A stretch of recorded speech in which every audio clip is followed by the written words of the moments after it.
All right, I think we're live. Push 1 in the chat if you can hear me.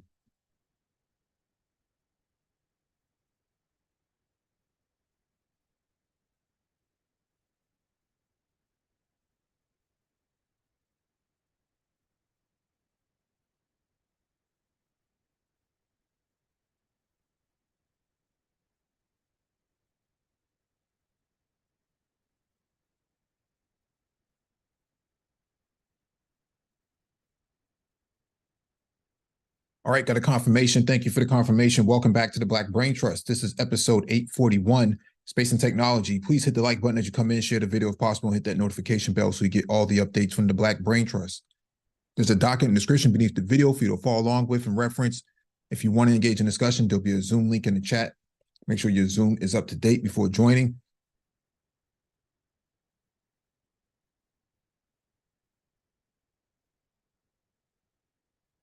Let me grab the first item on the docket. We can get started. I'm also joined by my co-host, Complex Design. Yo, Mike, what's good with it? I'm good, bro. What's going on with you? Hey, not much. Hey, check the comment I left in the back chat. Okay.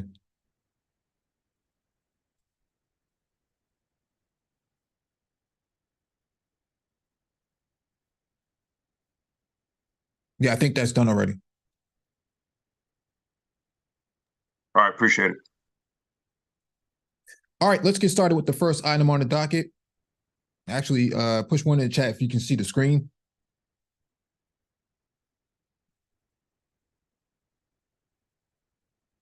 I can see it, Mike. All right.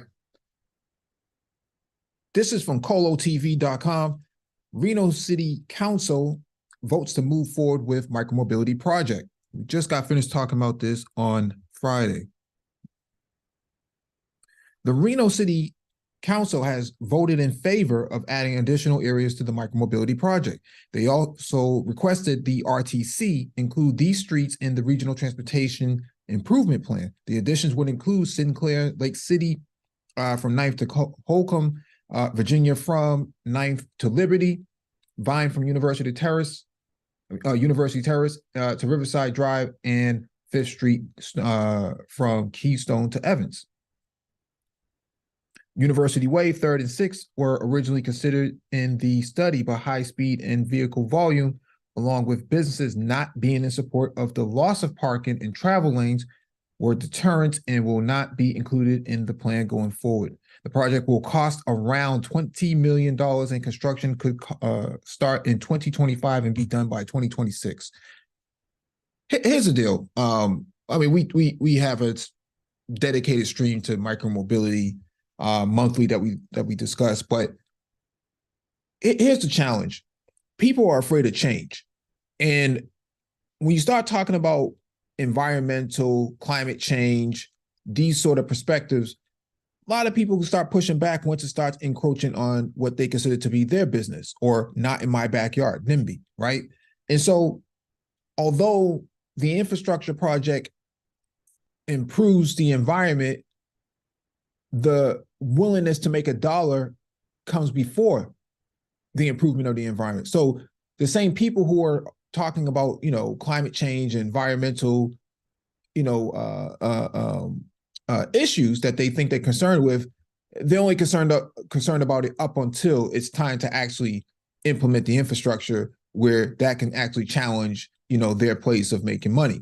And so that's when they say, oh, no, I'm not really into that, So we just have to be mindful that when we start talking about micromobility, infrastructure development, any sort of technological innovation, anything that becomes a disruptor now becomes the enemy of any sort of progress. Yeah, Mike, I was literally you just took the words out of my mouth. It's a disruptor. It's a disruptor technology, primarily in we can say the rideshare market, traditional wise. I'm talking like Uber and Lyft. Okay, it's also a disruptor when it comes to the traditional bike industry, right? It's also a disruptor, I would say, just from a civic standpoint as well, right? So it's a disruptor in in multiple facets. And so, and the thing about it is that I think the genie's out the bottle when it comes to micromobility, especially if we were to take into account the burgeoning consumer market, right? I think the genie's out of the bottle already. So, this is going to have to just be a thing that we accept going forward, no different than email, for example. Couldn't agree more. All right, let's move to the next item on the docket.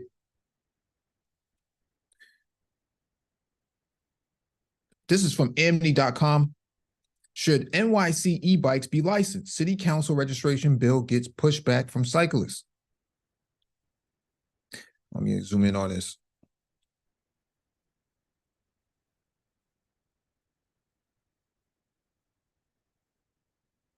Electric bikes in New York City would have to be licensed and registered under a bill sitting in the city council, but the legislation is shedding some support as backlash builds among the city's cycling community. Intro 758, sponsored by Queens Council member Robert Holden, would require all legal e-bikes and e-scooters to be licensed and registered with the city's Department of Transportation and would require they bear a license plate. E-bikes, which typically can reach speeds of about 25 miles per hour, have been used for years by food delivery drivers, but are becoming more popular as a transportation option for everyday New Yorkers, a more workable alternative to cars or public transit than a traditional bike. But the proliferation of e-bikes is in the Big Apple, along with electric scooters and gas-powered mopeds, has been chaotic. And even cycling advocates acknowledge many of the two wheels do not follow the rules of the road, often running red lights or riding on the sidewalks. Road deaths have only heightened that perception among some. In September, 69-year-old Priscilla Loke was killed in Chinatown after being struck by an electric city bike rider who fled the scene. The rider was eventually tracked down, but only received a ticket for running a red light. Of the record, 27 cyclists killed in collisions on New York City streets so far this year. 19 of them were riding e-bikes. Department of Transportation Commissioner Yandis Rodriguez said in a recent AM New York Metro op-ed, in most cases, the cyclist was struck by another vehicle like a car or a truck, but in 6 cases, an e-biker died in a collision that did not involve another vehicle, a 500% increase over last year. Holden says the bill would restore safety and accountability on streets that he believes have become significantly more chaotic. And the bill drew a bipartisan supermajority of the 51-member council as co-sponsors. Just imagine how our roads would be if nobody was required to have their motor vehicle registration, Holden told AM New York Metro in an interview. My bill attempts to bring some civility back to the streets of New York. But the wall has started to crack as backlash builds among the cycling community, and 2 council members have now withdrawn as co-sponsors in recent weeks with the potential for more. One of the lawmakers, Sandy Nurse of Brooklyn, declined to comment for this story, while the other, Rita Joseph of Brooklyn, did not return multiple inquiries seeking comment. With 32 co-sponsors remaining, the bill has a healthy majority back in the council, but it no longer has a supermajority that both ensures a hearing will take place and can override a mayoral veto. Critics of the bill hope they can convince even more lawmakers to rescind their support. Joseph's and Nurse's defections came after a coalition of cycling advocacy groups sent a letter to the council urging a rejection of the bill. The groups, including Transportation Alternatives, Streets PAC, Los Deliberators, Unidos, and others, categorized Intro 758 as ineffective, dangerous, expensive, short-sighted, and bureaucratically complicated. The bill would discourage e-bike ridership in the city and push people towards cars or even gas-powered mopeds, the advocates argue, while forcing the thinly stretched DOT to establish a massive new bureaucracy handling licensing and registration for bikes. Further, the worry police enforcement would be racially targeted, as is seen in the NYPD's enforcement patterns for stopping cars, and that police may use stops simply as a pretext for searching for someone. Haven't we talked about this before, Complex? That black men would be the new face of attacks on micromobility? We talked about this. I do. And see, and here was my simple solution to that. Okay. Anything over 72 volts from the factory, I think should be registered. Yeah. Anything over 70, if it's 72 and under, don't touch it. And all they have to do, if a cop pulls you over, okay, all you have to do is look on the pack. It'll say 70. If it says more, if it says 80 or more, or anything above 72, essentially. So the next voltage is going to be, what is it, 84. I think it's 84 volts. 84, yes, 84 volts. So 72 and under, don't touch it. Yeah. Okay. Now, if you're in a 20-mile-an-hour zone and you're zipping through there at 30, then yeah, get ticketed. It would be no like if a dude popped you, and he checks your vehicle and he's like, okay, well, it's under 72 volts, but you were 10 mile an hour over. Right. Then give him a little ticket for whatever, and he has to go and deal with it. But I think I agree that there's a lot of bureaucracy involved, right? And this largely has to do with other industries. Let's just say traditional motorcycle, scooter, automotive shops who are seeing a dip in business because everybody's pivoting towards e-bikes and scooters, and especially getting those high-powered Saran type joints, right? The 72 volt joints that are doing 50 and 60 miles an hour. Right. So there's some industrial competition, and I think there's a lot of bureaucratic moves to try to tamp that down. Yeah. Let me finish reading this. Quote, what you're going to see is what you saw when you had criminalization of biking on the sidewalk. On regular bikes, you saw 8 tickets in Park Slope, 5,000 tickets in Bed-Stuy, said Shabazz Stewart, founder of the bike parking startup Oni, and a critic of Entro 758. And so it's going to devolve into predatory environment where we're seeing Black and brown people on bikes systematically harassed, having their bikes confiscated, and we're seeing folks who are guilty of the same offense exist unenforced upon. That's what happens everywhere this has been tried. We've talked about this extensively, Complex. I can't, we're not that far off the marks. The Black Brain Trust has been talking about this for the last few years, that it will inevitably come down to Black men being stopped unjustly on e-bikes if you start putting in legislation. Okay. Yep. This is why it matters who you vote for. This is why politics matters in all of this. Before e-bikes were legalized in 2020, the mostly immigrant food delivery labor force worked at the ever-present risk of expensive tickets or having their bikes confiscated by police, even as City Bike introduced pedal assist bikes and the demand for food delivery grew. Perth Amboy, New Jersey scrapped New Jersey scrapped its bicycle licensing requirements in 2021 after a viral video raised questions of racialized enforcement. Toronto, meanwhile, required cycling licenses for more than 20 years, but has since rejected the measure. After studying the issue, Canada's largest city determined it is not worth the creation of a major bureaucracy to oversee this practice, citing costs, use of police resources, and the challenges of creating standardized tests for both adults and children to take. That's just way too much. Yeah. The bill also does not include a carve-out for City Bike, which has thousands of e-bikes in its portfolio and plans to integrate them into further into the service, doubling their number of e-bikes and electrifying docking stations, so they can be charged on site.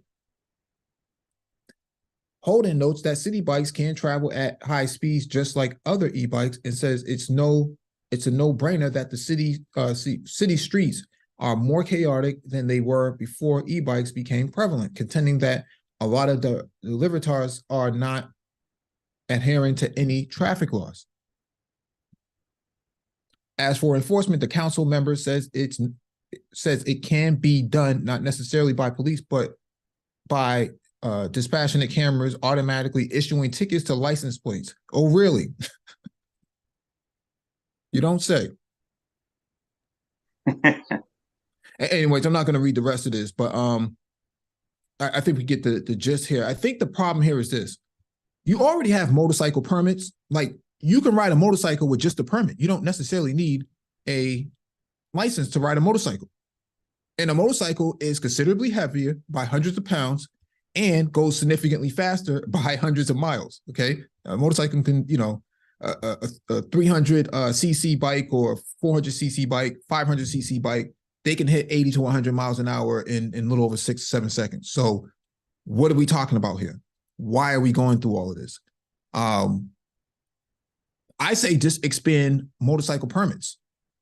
It's really not that difficult. If we want to talk to your perspective, Complex, 72 volts or higher, yeah, that just makes sense, right? It just makes sense. Yeah. Because it's the same physical standards that apply to a motorcycle that it would be to a e-bike at 72 volts. Yeah, I was gonna say so. Like I'm saying, 72 volts is the limit, right? I think you should be able to buy a 72 volt bike and not. I think over 72.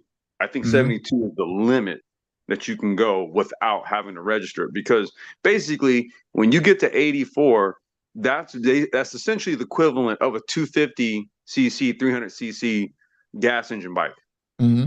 You're gonna get the kind of performance. Same thing, hitting top speeds about 70, 80. Or getting to that speed in a short amount of time, for example, right?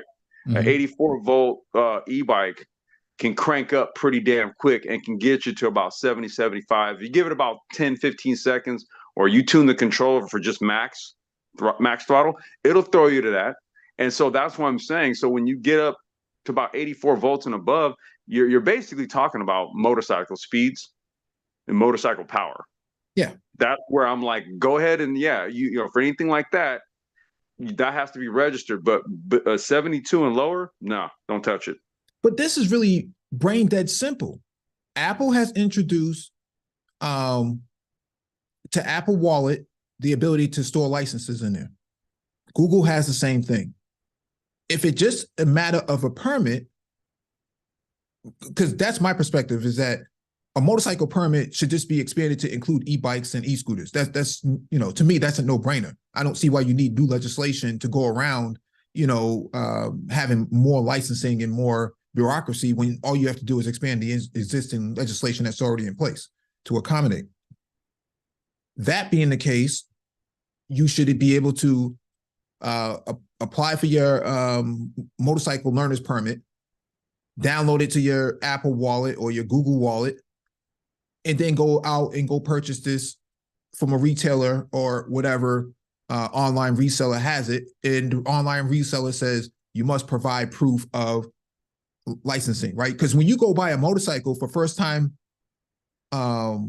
motorcycle operators, they tell you up front, one, you get a discount, but two, you have to provide proof of your license or your learner's permit. Yep. It shouldn't be that much more difficult than that. And so I think that we're at the early infancy of all of this, but this is where your tech people come in and they figure this out. And this is where your lobbyists come in. Like we saw, there's a dozen lobbyist groups that are pushing back against this. That's why politics matters. And I'm pretty sure also there's quite a few companies, right, that are producing these high speed e-bikes and stuff like that. Well, City Bike would be the one to push back because they're the ones expanding it in the first place, right? They're the ones who already have existing e-bikes on the streets, in terms of ride sharing capabilities. So, Yeah, I mean or ride sharing offerings. that'll cap their user base, right? People that now all of a sudden need a license. Yeah. You know what I So mean? Yeah, and then but I'm saying also when it comes to like on the consumer side, you got like I said, Suron. I'm trying to remember the name of that other company. They got those real sexy, like kind of almost dirt bike-ish looking e-bikes. Like the Suron joints, and them things are going. They're yeah, they're they're flying out. motards. Yeah, they're flying out the window here for about four thousand, between four and five, $6,000. And you don't need a license for that stuff, dude. And you're out on the streets boning out, right? So they're Well, seeing high because it's an sales. off-road vehicle. That's what it's considered. It's considered to be an That's what off-road vehicle. technically, yeah, technically, but they can ship it over as an e-bike, technically, right? They don't really want those sales to be impacted by, legislation like this. So I'm pretty Right. sure they're in some people's ears too. Right. Right. All right. Next item on the docket is from New York, YIMBY.com. Master plan revealed for Spark Life Science and Public Health Innovation Hub in Kips Bay, Manhattan. Governor Kathy Hochul and New York City Mayor Eric Adams have unveiled the master plan for the Science Park and Research Campus, Spark, Kips Bay, a new life sciences hub located on Hunter College's Brookdale campus at East 25th Street and First Avenue in Kips Bay. Designed to transform a full city block, Spark Kips Bay is expected to create over 15,000 jobs and generate an economic impact of $42 billion over 30 years.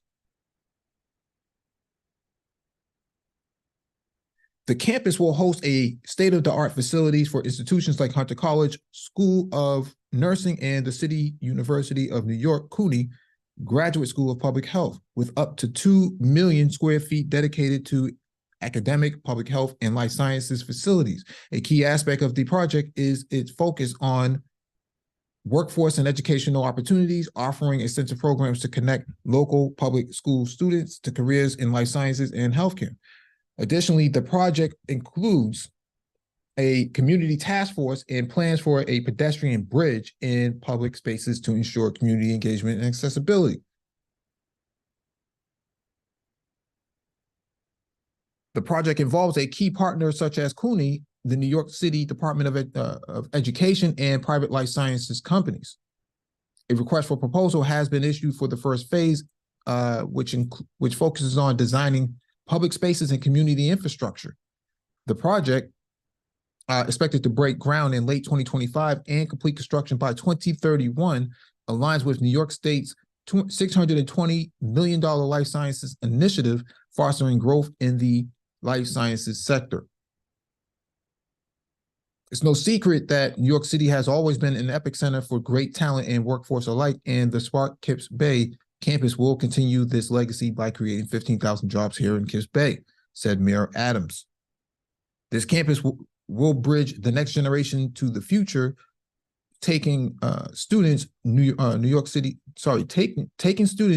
students of today directly into the economy of tomorrow with higher education opportunities through academic partners at CUNY, internship in every level.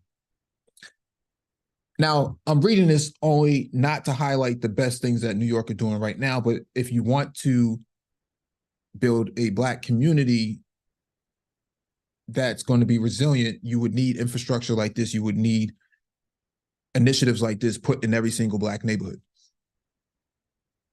It just makes sense. $42 billion over 30 years, that's a lot of money to be generated. So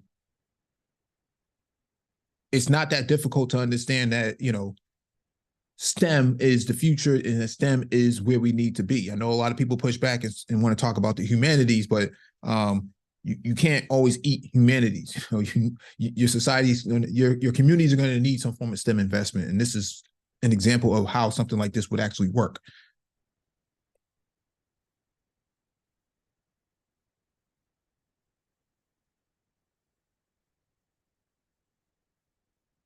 Complex, you have anything you want to add to that? Hey, Mike, I'm in the car. I'm on the way to the store. I will put in on that when I get back. Give me a few minutes. All right, we'll just move on to the next item on the docket. This is from interestingengineering.com. Graphene proton transport could revolutionize renewable energy. Scientists have found a way to speed up proton transport across graphene using light. The innovation could open up new avenues to produce green hydrogen. In recent years, researchers have been interested in proton transport in graphene because of its possible uses in fuel cells, sensors, and other electrochemical devices. The process can be used in the development of renewable energy, particularly green hydrogen.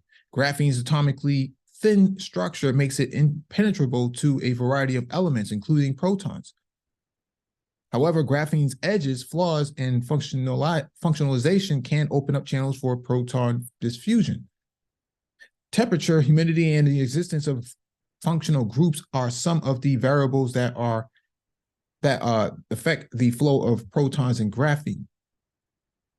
Now, scientists at the University of Manchester's National Graphene Institute have found a way to speed up the proton transport across graphene using light. The innovation could open up new avenues to producing green energy. The scientists have discovered that light stimulation of graphene causes electrons to get excited. Protons are then able to interact with these excited electrons, which speeds up their passage through the material. The breakthrough may pave the way for their creation of solar winter splitting devices and more effective hydrogen fuel cells, all essential elements in the production of green hydrogen. Quote, understanding the connection between electronic and ion transport properties in electrolyte interfaces at the molecule scale could enable new strategies to accelerate processes central to many renewable energy technologies, including hydrogen generation and utilization, said lead researcher Dr. Marcelo Lozada Hidalgo.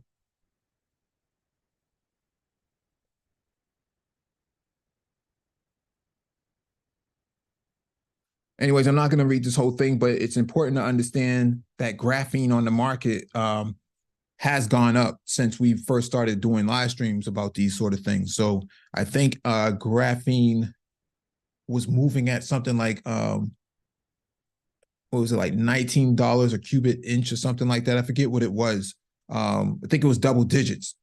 Now it's well into the 4 digits, if I remember correctly. So, hey, Mike, it was per gram. Oh yeah, per gram. Yes. So material science is probably something you want to study in school if you're going to be going back to school, because that will be something that's going to be of interest in the coming future.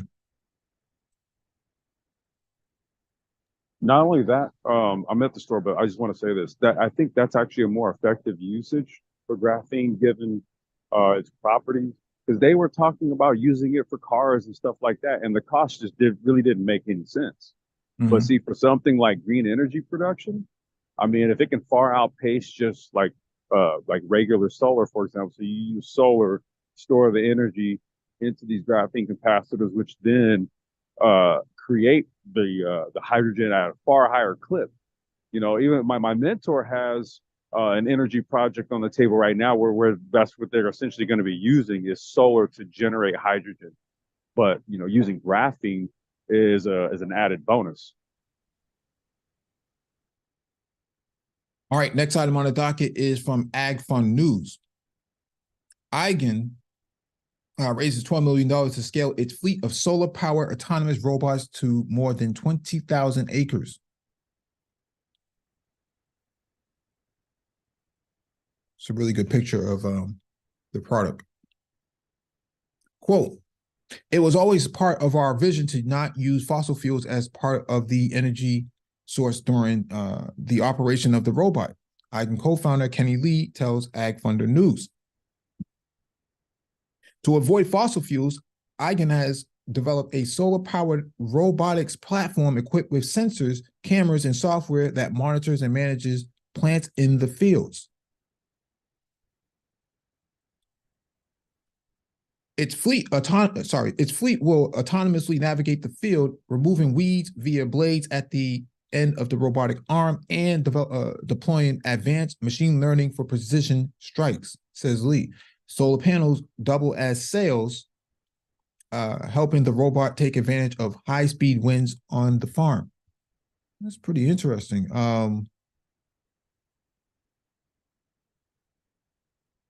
It must be pretty heavy because I can't imagine that any sort of wind wouldn't, tip this thing over at some point.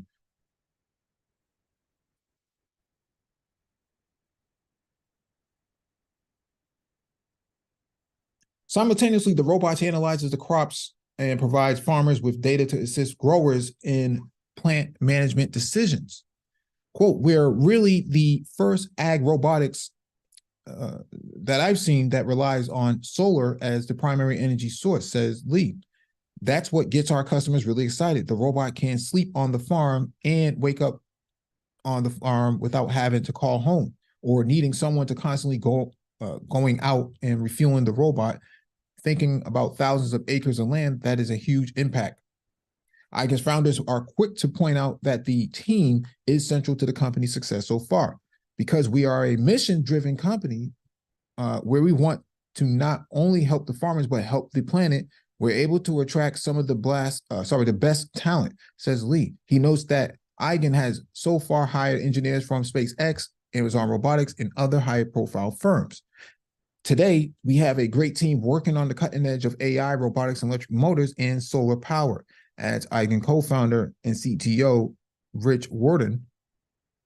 Thanks to technological advances in all those areas and the incredible work of our team, we are automating farming solutions that have worked for thousands of years in helping farmers get chemicals off their farms and out of our foods. He adds that just a few years ago, Eigen would not have been possible because the technology wasn't there. Eigen, which raised $4 million seed round last year, has been testing its robots with customers in North Dakota throughout the grow season in 2023, according to Lee. For now, the company is focused on sugar beets, where weed management can be especially difficult.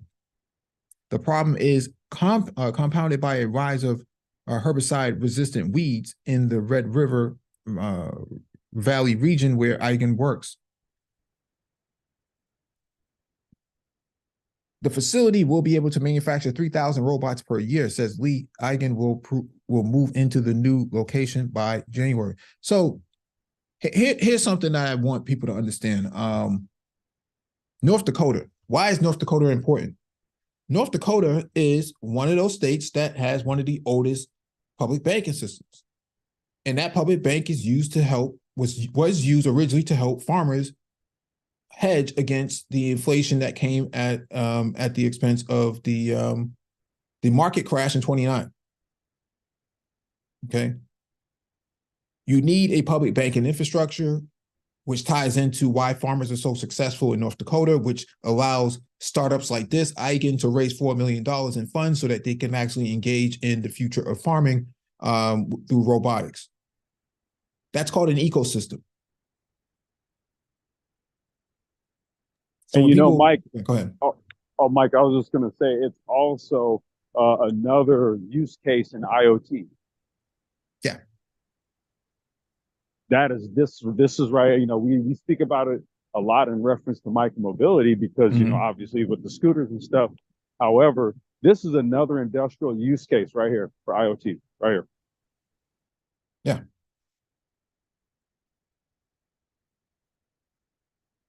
All right, next item on the docket is from pvmagazineusa.com. Robots install solar project in Arizona desert. In its first commercial project, Terra-Base Energy successfully installed 17 megawatts of a 225 megawatt solar facility with its automated TerraFab platform. Let me see if there's a video attached to this somewhere. Oh, here it is. Let's watch it.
I don't know, man.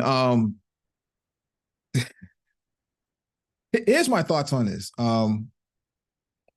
Actually, before I give my thoughts, let me just let me read this really quickly. Terabase Energy developer of TerraFab, an automated utility scale solar installation platform, announced it has successfully completed its first commercial installation. The company's field factory installed 17 megawatts of 225 megawatts of solar project in Arizona in development by Leeward Renewable Energy and engineering and construction contractor RES. The TerraFab system makes use of digital twins, logistics software, an on-site digital command center, a field deployed automated assembly line, and installation cover that can operate 24/7. In the Arizona project, Terabase said its labor productivity improved by 25% when compared with manual installation. Quote, the project demonstrates that Terabase's technology can drive substantial progress in solar construction safety, quality, cost, and schedule, said Will Schultek, Vice President of Construction in RES. The installation system cuts the amount of labor needed on site and improves working conditions for laborers. Workers are housed in shaded and cooled conditions, allowing for system operation and installation in harsh desert environments. Reducing labor requirements to install utility scale solar project may prove useful for accelerating the energy transition. The Solar Energy Industry Association, SEIA, projects a demand of 800,000 new solar workers by 2030 to build the projects the United States needs to be on pace with its decarbonization plan. However, 44% of solar industry employers report it's very difficult to find qualified applicants, said the Interstate Renewable Energy Council, IREC. Terabase's field factory also enabled a 100% return on solar panel packaging for reuse by the manufacturer. Leeward Renewable Energy Executive Vice President and Project Execution, Sam Mangrum, said its benefits demonstrated in the project underscore the transformative potential of automation in solar. Here's the deal. Africa, the Sahel region, for those of you who don't know, is very desert-like land, similar to how Arizona and Nevada is. Africa has more capacity for renewable energy in regards to photovoltaics than anywhere else on the planet right now. It has at least a terawatt, if not 1.5 terawatts of accessible capacity for renewable energy when it comes to photovoltaics. That being said, I can imagine how this is going to play out in the long term. The second factor here that I want to bring up is the need for more solar workers, right? We talked about this many times before that Black men should be getting into the renewable energy game. 800,000 new solar workers is a lot of workers, and 44% of the solar industry employers report it's very difficult to find talent. I see this as a no-brainer. You want to get into tech? This is one way to get into tech, okay? What's your thoughts on this, Complex? Okay, Mike, let me know if you can hear me. I can hear you. Yeah, I would say that this is sort of like the opening salvo in terms of like large scale industrial. Like you have like basically a robotics platform that can essentially spin up an entire energy plant, solar energy plant. Now we're talking about speed and scalability for large scale projects. And I heard you mention the Sahara, for example, right? That would be the perfect application for something like that. If you're trying to use really large tracts of land, you need to spin it up.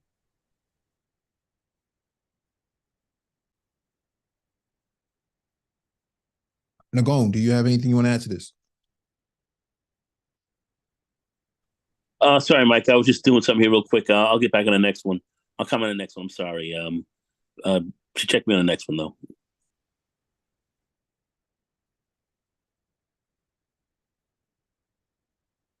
All right, let me know you can see my screen.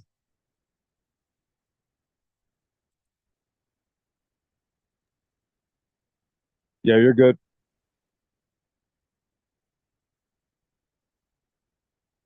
All right, this is from energynews.us.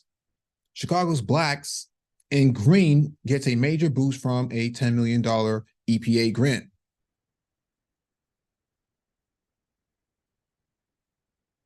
As the founder and CEO of Blacks in Green, Naomi Davis has always focused on developing a whole system approach to empowering her community of West Woodlawn on Chicago's South Side. And the award of a 5-year, $10 million grant from the U.S. Environmental Protection Agency, Blacks in Green, is positioned to extend and expand its community-focused approach to sustainability and climate resilience throughout the Midwest. Quote, only a whole system solution can transform the whole system problem common to Black communities everywhere, Davis said. We are about, in our core founding vision and mission, self-sustaining Black communities everywhere. And the mission being to reinvent the walk to work, walk to shop, walk to learn, walk to play village, where African Americans own the businesses, own the land, and live the conversation lifestyle.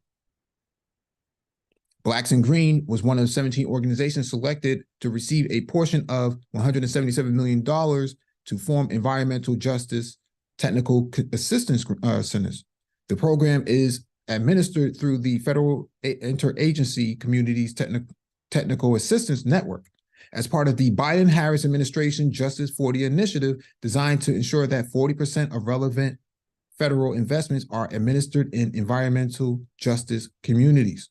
Each technical assistance center will provide training and capacity building, as well as guidance on community engagement for disadvantaged and disinvested communities, along with translation and interpretation services for participants with limited English speaking skills.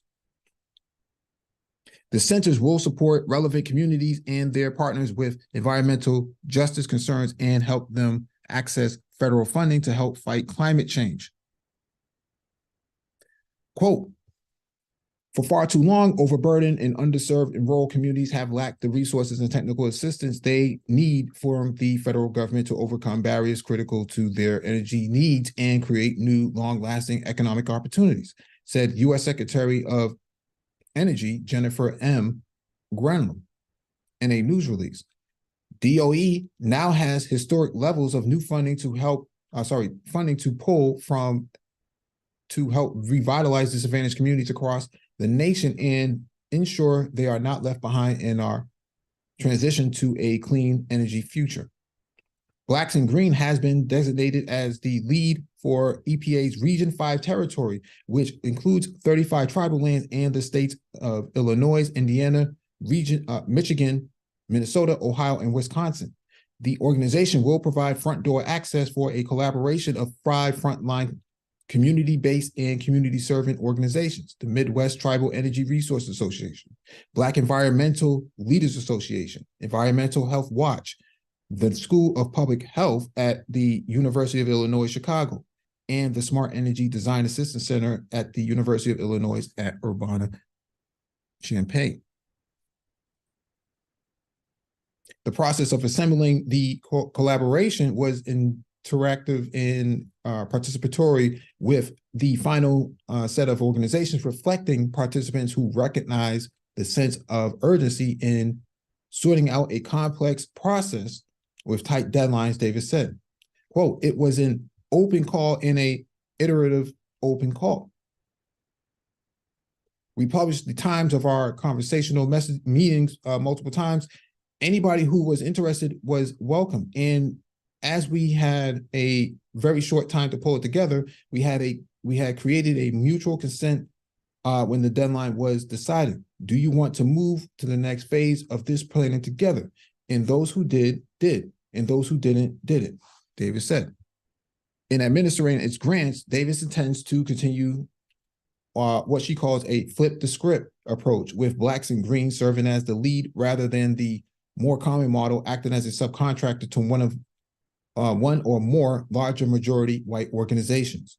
Quote, we are, as we say at Blacks and Green, our own emergency management system. And it's good that we are cultivating that muscle, because if you know anything about emergency management systems and the African-American community, there is not a real loving and effective relationship there, Davis said. Besides providing a financial shot in the arm, funds from the grant are aligned with the holistic community building approach Davis has set out to accomplish, including locally grown food, energy resilience, sustainable economic development, and cultural resources. For example, the Green Living Room serves as a hub for Blacks in Green to gather community stakeholders and thought leaders.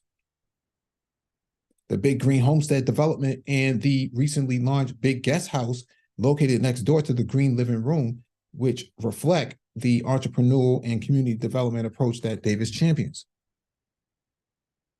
Quote, we are anchored in increasing the rate at which neighbor-owned businesses are created and sustained. We are anchored in building the capacity of our neighbors to own, develop, and manage the property in their community. And we are anchored in this idea that we are a great migration people.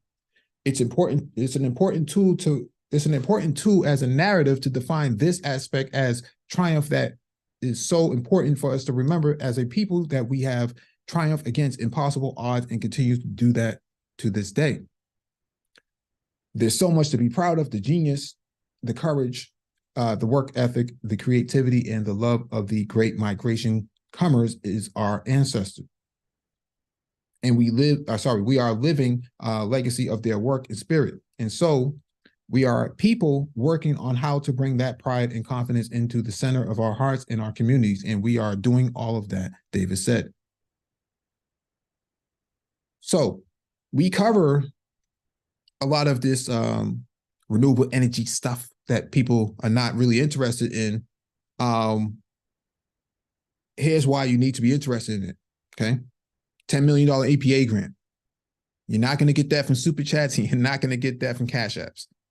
Okay, that only government can help become the catalyst in a lot of these ideas. Complex, you have anything you want to add to this? Well, it also further backs the point that you were just saying on that last article about the need and the push to get into these renewable energy industries. Yeah, and why you need to scale up in these areas. These are Exactly. actual areas that are going to have a lot of opportunity for Black men and Black people to be getting involved in. So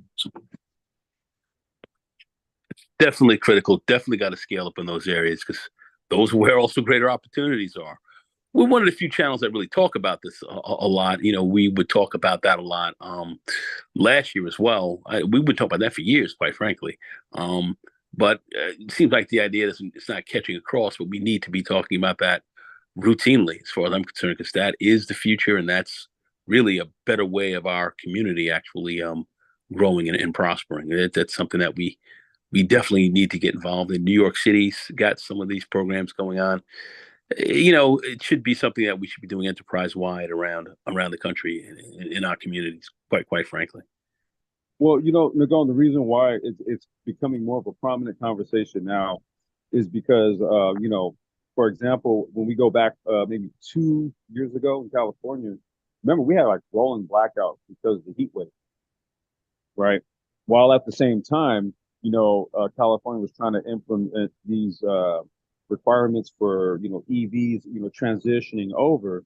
And what we quickly found was that the infrastructure was not as robust as one may have thought to support that type of switch to electric vehicles, right? So now energy production becomes the conflict.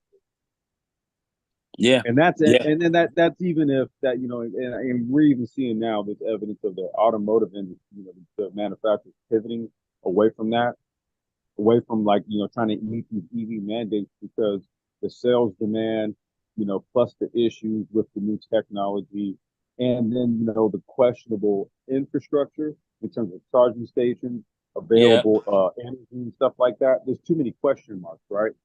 So the first thing you would have to do is address the image. Agreed. All right, next item on the docket is from interestingengineering.com. Researchers 3D printed and deployed a communication satellite in 90 minutes. When an emergency strikes, establishing communication in the area is a primary hurdle rescue workers face. Now, researchers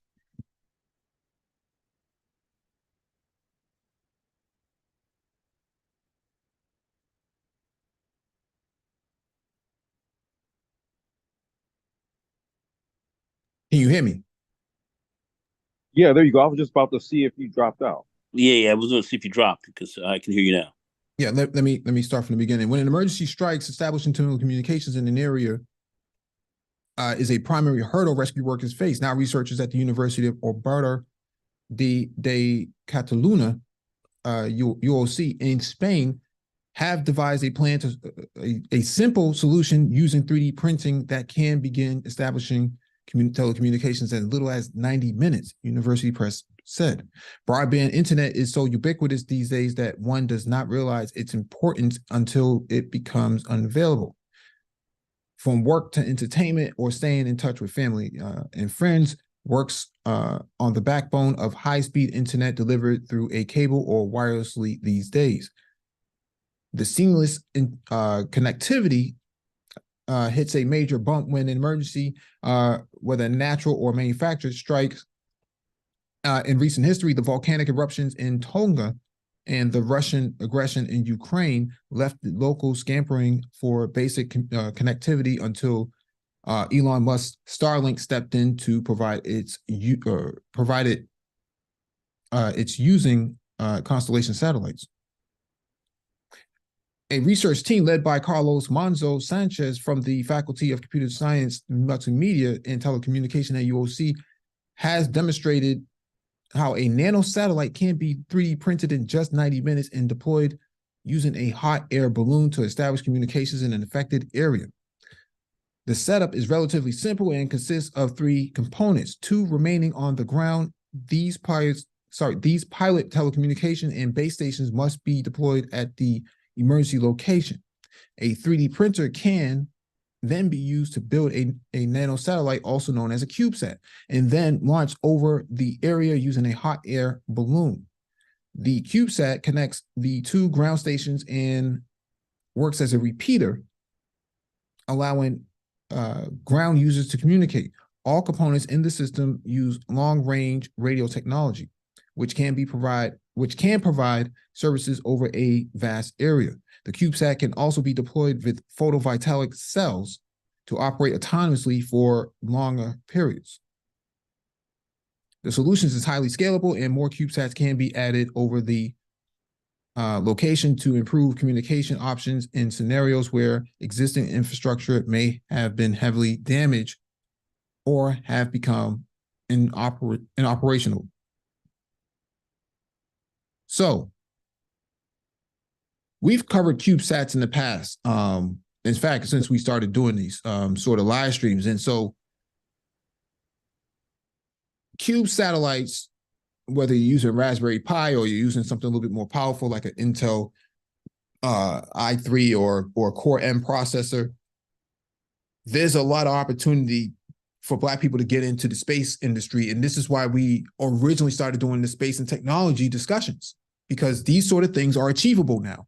25 years ago, maybe not so. Today, easily accessible. You can easily start creating space initiatives in Black neighborhoods, and we can actually start partnering with NASA to actually start raising some more monies for some funding of these research projects. I think that any mayor or any governor, this is like a no-brainer. You know, $1 million to $2 million into something like this is actually something that's achievable. Yeah, I want to say there was two live streams that come to mind. One was the African students that built their own. I can't really understand you, Complex. You gotta either raise your volume more. Yo. Yeah, I can hear you now. Okay. So remember, we covered the African students that built their own satellite and launched it. Yeah, that was in Ghana. In Ghana. Okay, there's that. Then we're also looking at people who experimented with utilizing steam pressure. Remember the steam powered CubeSats? Yep. Right? It was a steampunk satellite. Steampunk. Yeah, steampunk satellites. That's what it's called. If you put in Black Brain Trust steampunk satellites, right? But that was the live stream we did on that one. These are just basically these same type of CubeSats, but they have like little pressure actuators where it just uses short bursts of steam to just move and position the satellite. So, again, we're talking small scale, Raspberry Pi on board, carry out, who knows what kind of functions, right? I guess that would be up to you. But we're talking about scaled down. We're talking about scaled down, the scaled down space industry, right? You got guys like Bernard. I'm trying to remember his name. He won't. No. I'm trying. His last name is Bernard, but he has a channel called BPS Space. We've covered him a few times. He's the dude that basically has been building his own rocket propulsion system, the computer system, like everything. This dude basically makes rockets that like hit the edge of the atmosphere and can then dump one of these things off up there. So everything is being scaled down. Indeed. All right, let's get to the next item on the docket. This is from TechPoint Africa. Kenya opens its first smartphone factory with retail prices starting from 7,499 Kenyan shillings. Wait, his own factory? Kenya has opened its first smartphone factory, its first smartphone assembly plant in Athi River, Makios, to produce low-cost 4G-enabled Neon 5 smarter and 6.5 ultra-mobile phones for Kenya. In May of 2023, the Kenyan government announced that it would release its first consignment of 1 million locally assembled smartphones in July at a retail price of $40. However, retail pricing for the devices starts from $49.81. And the smartphones will be available nationwide in Fabia stores, dealer stores, Safaricom stores, and the Masoko online platform. East Africa Device Assembly Kenya Limited, EADAK, will manufacture the phones. The EADAK is a joint venture of local mobile network operators Safaricom and Jami Telecommunications and a Chinese mobile device dealer Shenzhen Tele One Technology. In June 2023, Kenya said telecom operators Safaricom and Jami Telecommunications and Shenzhen would partner to launch locally assembled smartphones in Kenya. Meanwhile, plans for more products, including locally assembled tablets, are in the works in the coming months. Expectedly, the assembly line will create between 300 to 500 direct jobs and produce between 1.2 and 1.4 million smartphones annually. Quote, this assembly plant will support the government's agenda to enhance digital inclusion in the country. We have been able to achieve affordability through a collaborative approach that comprises industry partnership and favorable government policies, said Joshua Chapakwani, chairman of EADAK. This news comes after Safaricom's head of venture, Karanja Gichiri, argued that Safaricom would not be able to achieve that target price of $50, a $50 smartphone, because the proposed taxes would push the cost of locally assembled phones to 11,500 Kenya shillings. So here's what we need to understand. And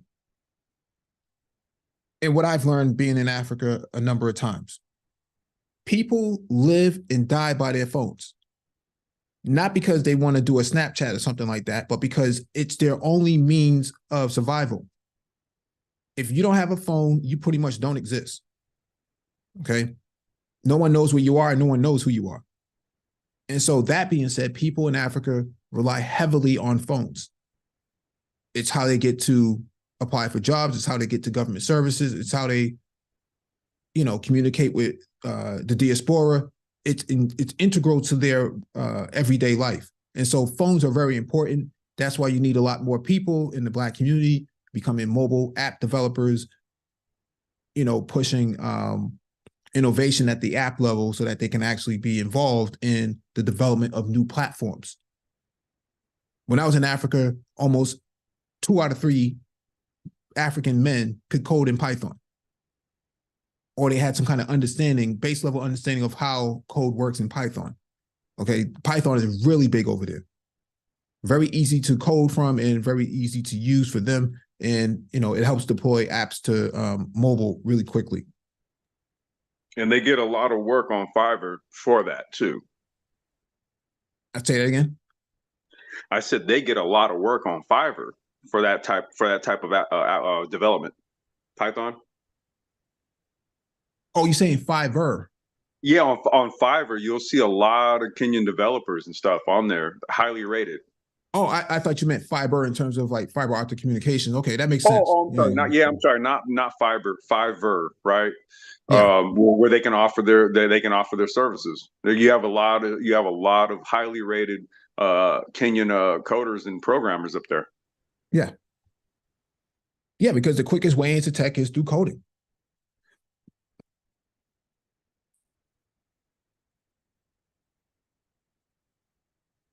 And Mike, let's speak to because from what that article said, it said that, so I guess what the government did is it said something about consignment. Did they subsidize it at $40 a phone? Yeah, they're subsidizing it. Okay, so then that means that then it sells at retail at $9, and so that's where the profit margin's made. But the government subsidized that 40 to assemble it, essentially. Yeah. Yeah.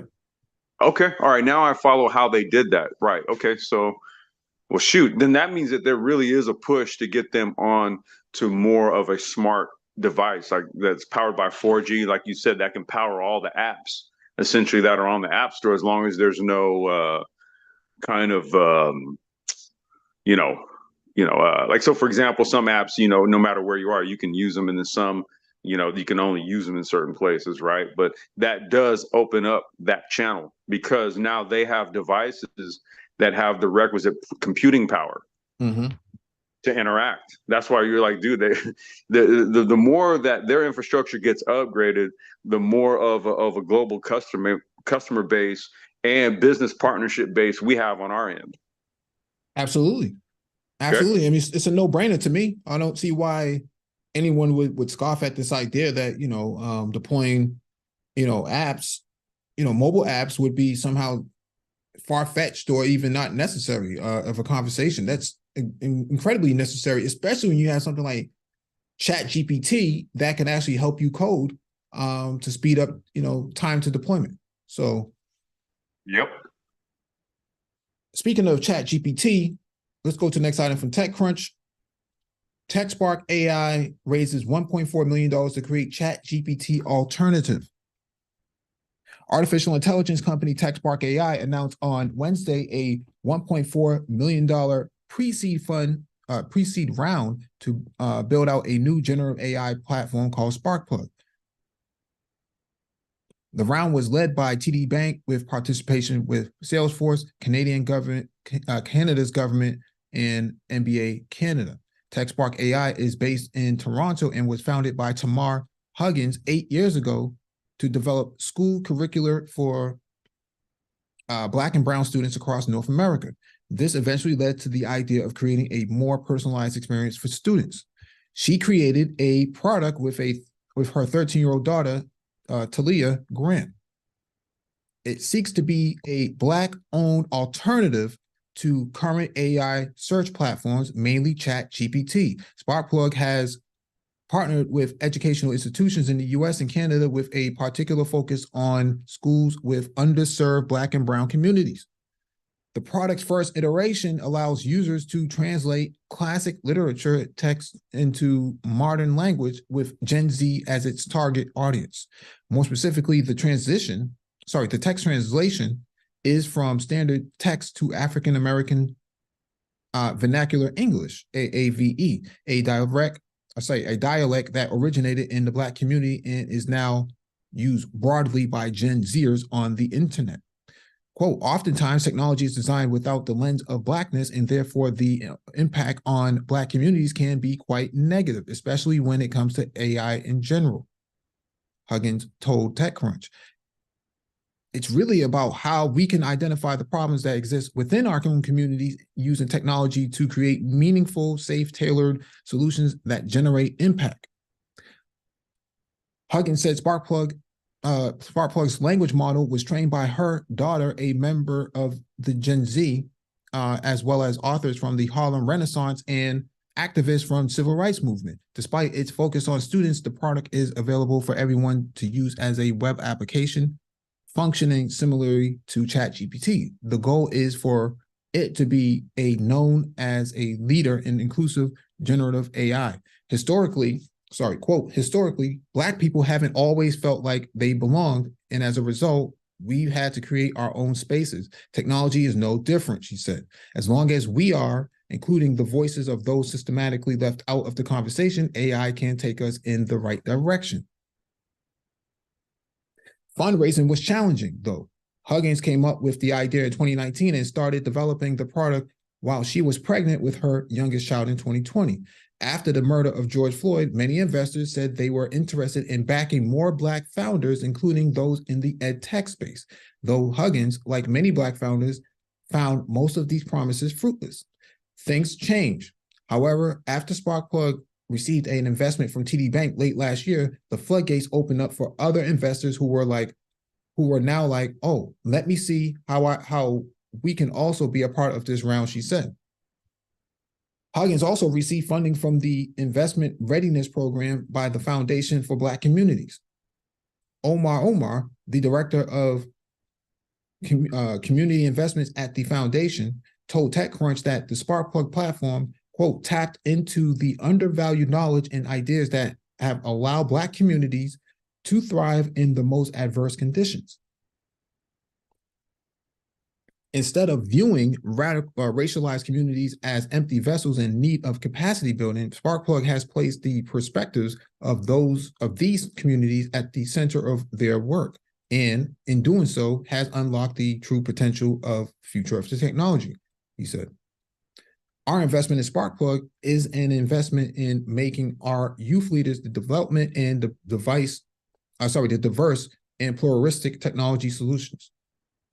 In addition to its language translation, Huggins said Sparkplug has created an assessment tool called Learning DNA to help educators understand how students learn best. For example, if a student learns best by listening, Sparkplug will present a concept to them with a hip hop melody. The product also wants to expand how many dialects it can translate, especially since Black voices throughout the world are very different. Quote, a Black child in Canada is very different from the US, and it's very different in Haiti or Jamaica, Huggins said. We believe to see changes we want to see in our community.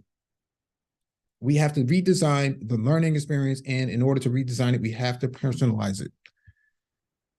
This is a Pan-Africanist AI platform. This is an education institution. Huh? You said this is what is like an AI type of institution? No, it's a Pan-African platform. So, oh, Chappie. Okay.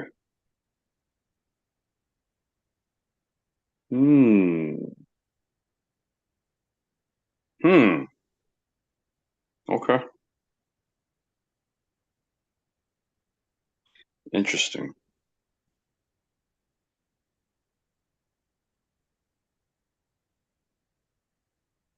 What, did you miss the article or something? No, I was kind of in and out. I was handling something for my daughter. So I'm more or less like just saying interesting. Okay. That's all. I'm just kind of soaking it in, dude. I don't really have anything to say on it per se because I don't use Chat GPT or anything like that. But the reason why I say interesting is because initiative was taken to basically create an alternative that linguistically speaks to. That's why I was kind of curious about, is this like sort of like an institutional type of thing, because it did kind of mention dialect and accent and stuff like that. So these are things that with the Chat GPT platform, that's not affectation of tone and stuff like that. I don't know if that's anything that's algorithmically considered. However, this is. So that's why I was just like, oh shit, okay, interesting. That's a whole other set of algorithms I've never even thought of. I want to say, actually, you know who mentioned that before on a previous live stream? Engineering Cannabis. He did. Yeah. Yeah, but what I want to highlight is that fact that she only raised $1.4 million, right? Right. And so this is something that has been a problem for a long, long time. Whereas Sam Altman, this guy raises $10 billion. And then he gets ousted from his own company. I don't, we've been beating this drum for a few years now that lack of access to capital is the biggest challenge that we have when it comes to startups. This is an example that if Tamar had a larger investment, larger access to more grants and funding, she would be doing a significantly amount more, and she'd be able to hire more people. Right now, her daughter is the one doing the curation of the platform, and she made sure that it was very Pan-African specific because she talked about the diaspora on a global scale. That's a Pan-African perspective, right? And so what she's working with is pennies compared to what Sam Altman gets. She gets 1.4 million. Sam Altman gets $10 billion. And people say, well, I don't understand, like she said that TD Bank, once TD Bank made the investment, then all the other investors decide, oh yeah, well, it's a good time for me to get in. Oh, because they didn't want to sacrifice. Well, isn't it kind of like a sort of like a financial FOMO? Yeah. Once word gets around, wait, you guys, they did what? That must be something, right? And then everybody else starts to want a little piece, right? And that's kind of sometimes it is superficial as that shit sounds in this tech venue. That's legit how it is sometimes. Yeah, like literally that's how it is sometimes. Yeah, and so I wish that she would have put it on Start Engine, so that she can raise a lot more money from people like us. Equity, yeah, like where it could have been what they call it, crowd equity. Yeah, crowd equity. Yeah, and so then we could all bought in. Yeah, we could have been putting up $250 minimum. And you have that scaled across 10,000, 20,000 Black folks. I mean, the Manosphere has 300 people on some of these live streams. You get, if you had to take Manosphere economy, right? If there's such a thing, like a Black Manosphere economy, right?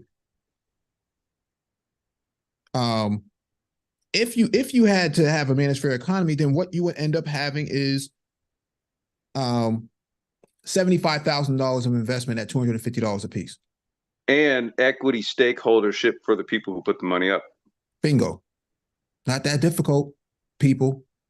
And Mike, maybe this is a conversation offline, but I literally do for the past maybe year and a half, 2 years, and I talked to Anti-Grav about it. Put around with that crowdsource model, like the crowd equity model through a Start Engine or something like that, like literally trying to maybe pursue something like that for a project. I mean, like I said, that's something we'll talk about offline. But that's what Kickstarter does that. Yeah. Well, that's equity. Is that equity also? It can be, depending on what kind of investment you put into it. Okay. I know Start Engine is legit for those who want equity. Yeah. Yeah. Yeah, and that's what that platform's for. She raised less money. Like this is a tangible platform. You get somebody like Elizabeth Holmes who raised $9 billion and nobody knows where it is. And, for Theranos, and nobody knows where it is, and nobody questions the legitimacy of white startups robbing people or having vaporware. And for that she matter. ain't seeing no jail time either, bro. Yeah, she's just roaming around. Meanwhile, somebody like Marilyn Mosby in Baltimore is going to be, have the clinks put on her over some kind of like, financial fraud. It's BS, right? And that's what I'm saying. Like, we live in a two-tier society. I don't care what nobody says. This is a modern day. Come on, man. I can tell you about. I told you about it, but I could say some shit like publicly right now where me and my family, we're dealing with it literally right now. So I can verify what you just said. It's def two-tier. Yeah. Def. There was another point to that, dude. I wanted to damn it, I lost it. But no, it's cool, man. Go ahead. Yeah. And so I just want to highlight this, that a platform like this is something that all Black people should be investing into. Okay. Mike, okay, before I lose it, didn't you do it was a Sapio live stream, but it was on Afrofuturism, and it was a brother who did something similar, who created an AI algo that kind of took in. I have to dig that live stream up. You did it maybe about 5 months ago. Do you remember? There's been a few of them. There's been a few of them. I know there's some for the I'll dig it up and send it to you, man. I'm wondering if this is something along the same lines that he did, or if what he did is similar to what she has. Yeah, because that'll be two. That's kind of like that's two we can point to. Yeah. Yep. And so the jobs portion, I want to get to this really quickly.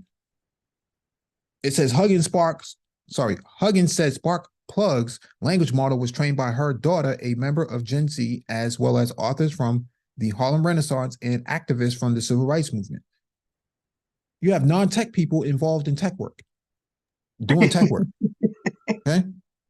They're curating the platform through prompt engineering, machine learning. It's not that difficult. Some of you all make this thing like it's rocket science. It really isn't. It really isn't. This is AI learning cultural speech pattern, narrative. You know what I mean? Like kind of it's an oral history tradition. Like damn. Yeah. It's a Afrofuturist application because it involves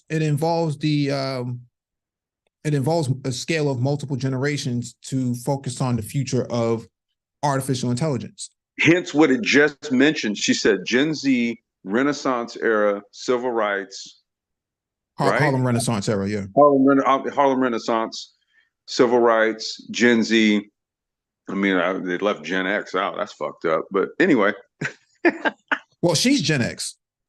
No, I know. I'm just joking. But no. Yeah. But to the point, though, like you said, it's taken in a multi-generational context. Mm-hmm.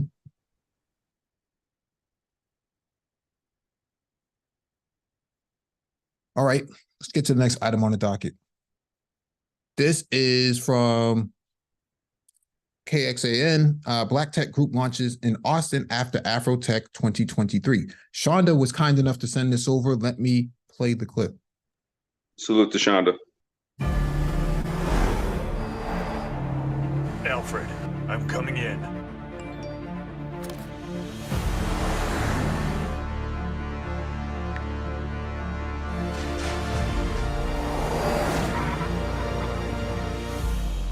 Thanks, Alfred. Dad, how many times have I told you just download the app? Control your garage from anywhere. Download MyQ and get connected. The country's largest black tech conference, Afrotech, is moving to Houston next year after hosting it here in Austin for the past 2 years. Our Jayla Washington shares what one local group is doing to try to keep the momentum going, giving more black people in tech a chance to keep building connections. The major black tech conference, Afrotech, will have a different city backdrop next year. But its 2 years in Austin helped inspire. It's just been incredibly refreshing. It energizes me to keep going. Nick Hollins with the Black Professional Alliance, or BPA, works in tech. and his organization fought for it to stay in Austin this year. We already knew that it was, in the cards and just a part of their, business model to, change from city to city. So he wants people to know there is still a similar but more permanent networking opportunity that BPA just launched. It's called Black in Tech Group. This is sort of a solution to, not having Afrotech here every year. 100%, because additionally, these resources by and large will for the most part be free. Afrotech does have a charge to it. So, I think with this being something that's, sustainable throughout the year, you will get similar access. We're talking things like workshops, mentorship opportunities to help people move up in the tech world locally. Just 7% of Black people making up the tech industry currently. A lot of people ask, well, what's the purpose in doing this? In order to have people patronize Black businesses, you need people to have disposable income to do so. Tech and other professional, industries provide that, but you need those folks to stay here. Jayla Washington, KXAN News.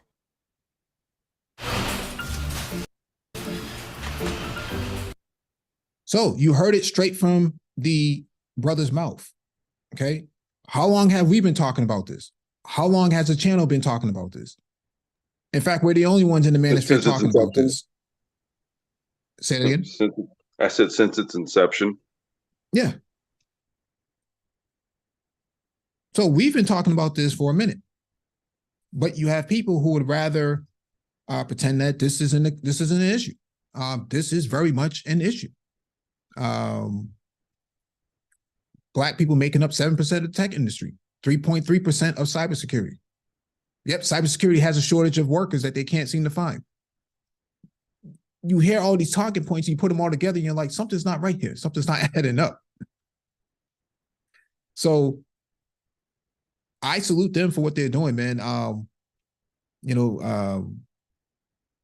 It's one of those things that something needs to be done. And I think that these folks see that something has to be done right now. Because we covered this last month, but, Black people raised, 0.13% of venture capital in 2023 in the last quarter? It was less than one.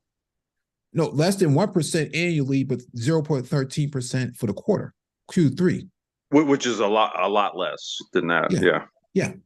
So you have TechSpark, who raises 1.4 million, which is not a lot. And then you have an industry that only makes up 7% of us. You have a quarter, Q3 of 2023, with 0.13% of venture capital raised. This is why I'm a proponent of leveraging the government as a catalyst to move Black initiatives forward, the federal government, state government, local government. Because at the end of the day, government is always going to be there. Not only that. Yeah. I'm sorry, Mike, go ahead. I'm sorry. Finish up. I want to follow up on that point. Go ahead.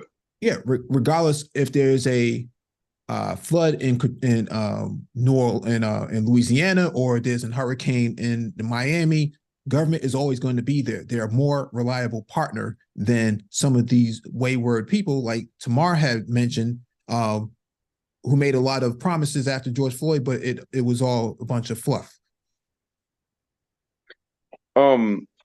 So even yesterday, right? So I think I was having this exchange with Professor Black Ops and Citizen Lou.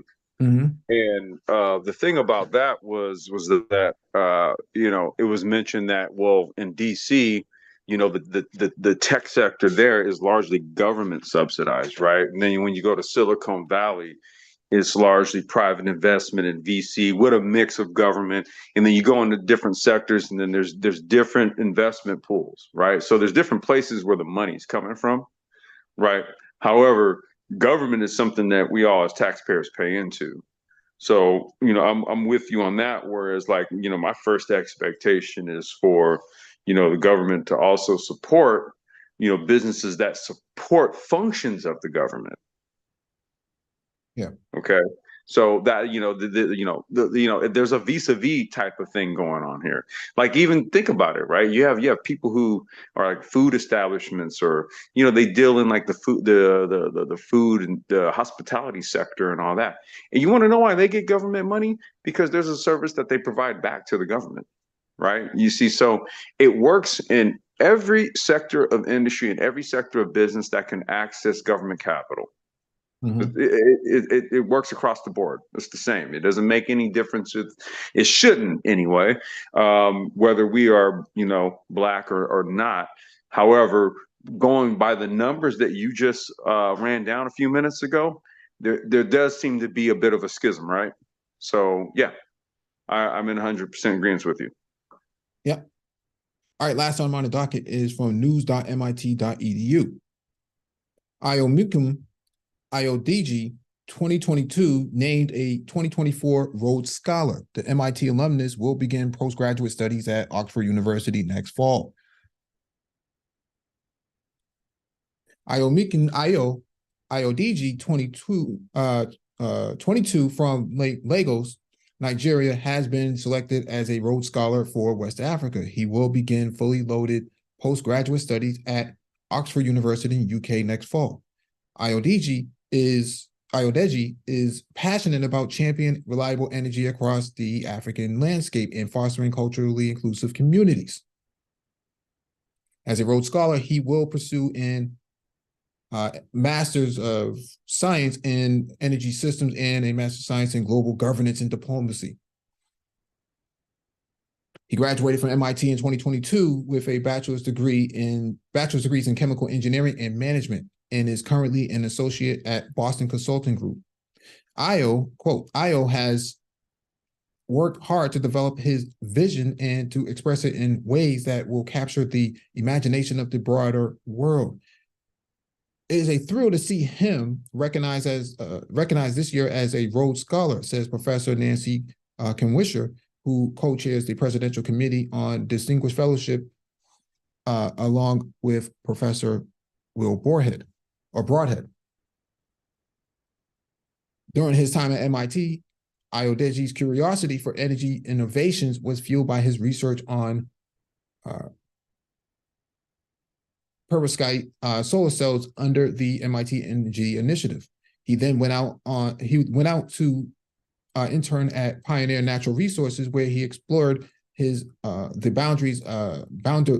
boundless applications of machine learning tools in completions. I think it means competitions. I think they're spelled wrong.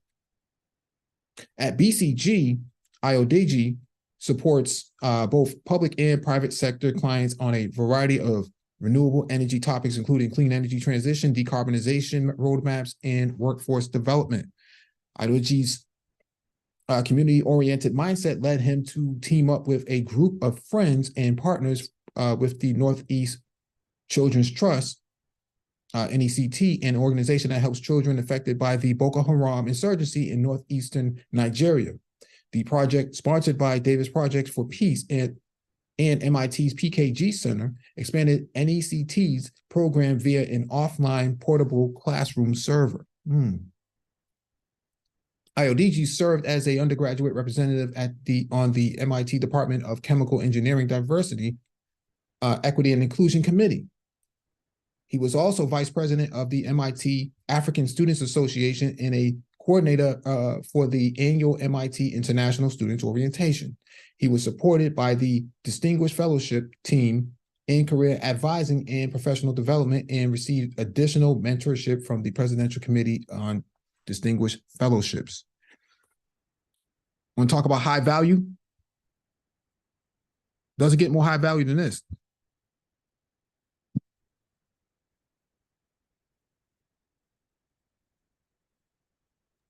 Yeah, straight up, dude. Straight up. Yeah, you need these type of brothers in the community. You need these type of guys who can actually move globally in the best interest of Black people. You just told him to talk about community. That's the center of all of his work. Okay. We're not talking about PhDs here, even yet. This guy just has a BS right now. some folks in the manosphere have a BS in BS, but this guy has a real BS in science. So that being said, kudos to him. I think the kind of work he's doing is going to be beneficial in the next couple of years. And it's probably beneficial right now, being he's Nigerian and he's working in Nigeria and he's collaborating with a lot of folks of like mind. And so I'm pretty sure there's a lot of there's a lot of private interest in this brother on both sides. Yeah. So he'll be a very interesting conduit between MIT Oxford and his native country. Yep. Yeah, I mean, some people call themselves Pan-Africanists, but this brother is more of a Pan-Africanist than anything I've seen, so far. Yeah, he's a real Pan-Africanist, not somebody who plays one on StreamYards. And so, yeah, I like what he's doing. I don't see anything wrong with that. I think that, we've talked about renewable energy for a long time here, that this is where Black men need to be going, and yet you have somebody who is doing exactly what we said should be done. I mean, when I'm looking just at his age, right? Mm-hmm. I mean, these are the industrial sectors that literally are for this group of men. Now, that's not to say that us as like young Gen Xers and stuff like that, we don't have, we def have a place in it. I've worked in solar, I'm in micromobility, I've worked in steel. I have I've had my hands experience wise in various industries. See, so I like having the ability to kind of jump into some stuff, and having that understanding. But this is for them, though. Yeah, this is for them. And the thing here is, a lot of people, some people may ask the question, well, what is a technocrat? And I looked it up on Google, but I don't really like, the way it's defined. Well, this is what a Black technocrat looks like. This is what one looks like in the flesh. This brother right here. Yeah, that's a Black technocrat. Yes, he has glasses, but he's no dork. This is a real thinker. You had Lewis Latimer. Now you have Ayo Adedeji, okay? We need more brothers like this to be instrumental in the community. We need more guys like this on the ground, not sitting behind StreamYards talking about, likes, shares, and views, okay? We used to work with a couple of brothers like this last year, who have moved on back to Ghana and back to Nigeria, but they're all about community from what I've gathered. And this article really highlights this as well. Mm-hmm. So I live about maybe a few minutes away from MIT too. And I usually go there about once a week, maybe even once a month now because of how the weather's changing. But you definitely see some dope cats like that walking around out there, guys who are really getting it in, and a lot of projects being put out there. And so I think it's worth folks looking into community colleges while it's free now, because they're talking about it being free. At least it's free here.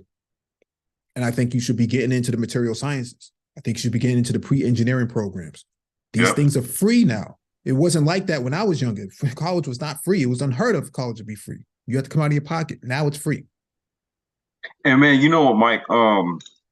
There's another. I think that maybe just this is just for another live stream. But man, I've been coming across these programs, these certification programs now, for EV certification. So these are now standalone institutions that are certifying you for like literally top to bottom EV mechanic and stuff like that. These are like literally third parties that now have the ability to certify you.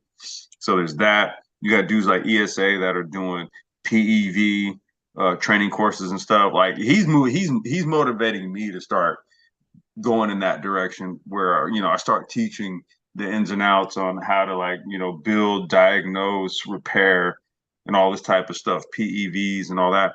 Man, they're like the industrial sector is literally starting to break open with regards to 4IR. And it's just sort of like if you're not kind of tuning in regularly to the Brain Trust to listen to these type of deep dives,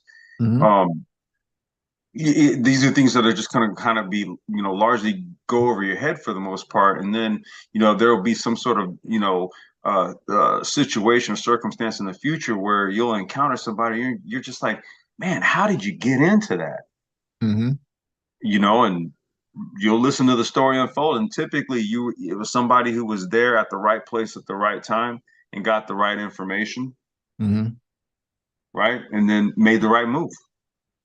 What's interesting is that this is my last comment before we close out. Yeah, go ahead, man. Yeah, go ahead and wrap it up. Yeah, he graduated from MIT in 2022 with a BS and degrees in chemical engineering and management. He's not just a chemist by name. He's an actual chemist by training.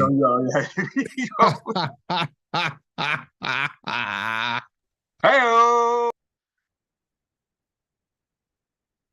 All right. Thank you all for joining us. Please hit the like button on the way out. Share the video if possible and hit that notification bell so you get all the updates from the Black Brain Trust.